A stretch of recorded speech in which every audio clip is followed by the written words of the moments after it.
തൃശ്ശിവപുരം എന്ന പേരിൽ നിന്ന് രൂപപ്പെട്ട തൃശ്ശിവപേരൂർ അത് പിന്നെ തൃശ്ശൂരായി മാറി.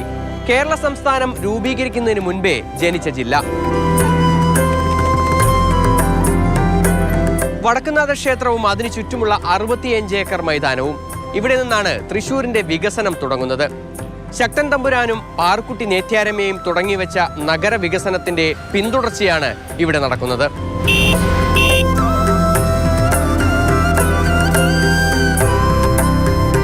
സാംസ്കാരിക തലസ്ഥാനം പൂരങ്ങളുടെ നാടെന്നാണ് ലോകത്തിന് മുന്നിൽ അറിയപ്പെടുന്നത്. തൃശ്ശൂർ എന്ന പേര് കേട്ടാൽ നമ്മുടെ മനസ്സിൽ ആദ്യം ഓടിയെത്തുന്നതും പൂരവും പുലിക്കളിയുമെല്ലാം തന്നെയാണ്.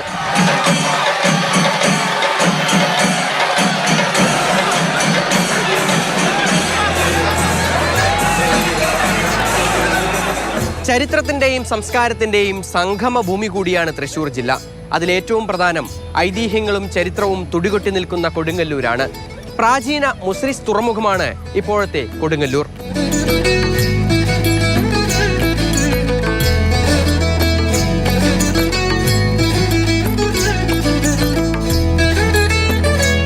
ക്രിസ്തുമതവും ഇസ്ലാം മതവും കേരളത്തിൽ ആദ്യമെത്തിയത് തൃശ്ശൂർ ജില്ല വഴിയാണ്.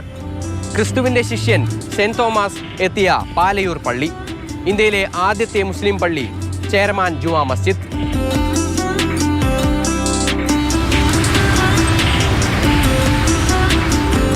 തൃശ്ശൂരിലാണ് കേരളത്തിലെ ആദ്യത്തെ സിനിമാ തിയേറ്ററായ ജോസ് തിയേറ്റർ. കേരളത്തിലെ ആദ്യത്തെ കലാ സാംസ്കാരിക പഠന കേന്ദ്രമായ കേരള കലാമണ്ഡലം കൽപ്പിത സർവകലാശാലയും ഇവിടെ തന്നെ. നിരവധി മഹാരഥന്മാർ അരങ്ങുവാണ കേരള സാഹിത്യ അക്കാദമിയും സംഗീത നാടക അക്കാദമിയും ലളിതകലാ അക്കാദമിയും എല്ലാം നമ്മുടെ തൃശ്ശൂരിൽ തന്നെ.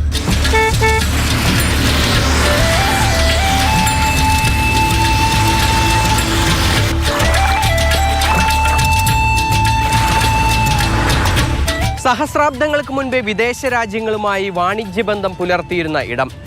സുഗന്ധവ്യഞ്ജനങ്ങൾ മുതൽ അമൂല്യ രത്നങ്ങൾ വരെ കച്ചവടം നടത്തിയിരുന്ന ഇന്ത്യയിലെ ഏറ്റവും പ്രധാനപ്പെട്ട തുറമുഖമായിരുന്നു മുസിരിസ്.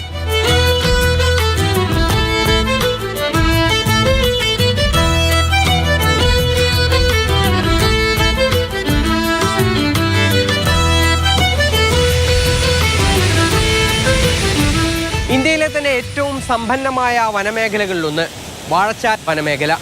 ഇന്ത്യയിലെ ഏറ്റവും പ്രധാനപ്പെട്ട വെള്ളച്ചാട്ടങ്ങളിലൊന്ന് അതിരപ്പള്ളി വെള്ളച്ചാട്ടം.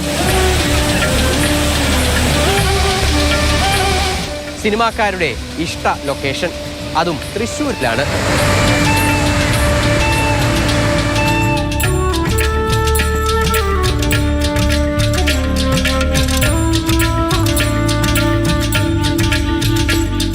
അങ്ങനെ പറഞ്ഞാൽ തീരാത്തത്ര വിശേഷങ്ങളുണ്ട് തൃശ്ശൂരിനെ കുറിച്ച്. എങ്കിലും ഈ തെക്കേ ഗോപുരനടയിൽ വന്നിരിക്കുമ്പോൾ ഒരു വൈബ് അത് വേറെ തന്നെയാണ്. തൃശ്ശൂർ ജില്ല രൂപീകരിച്ചിട്ട് ഇന്ന് 75 വർഷമായി. Happy birthday Thrissur.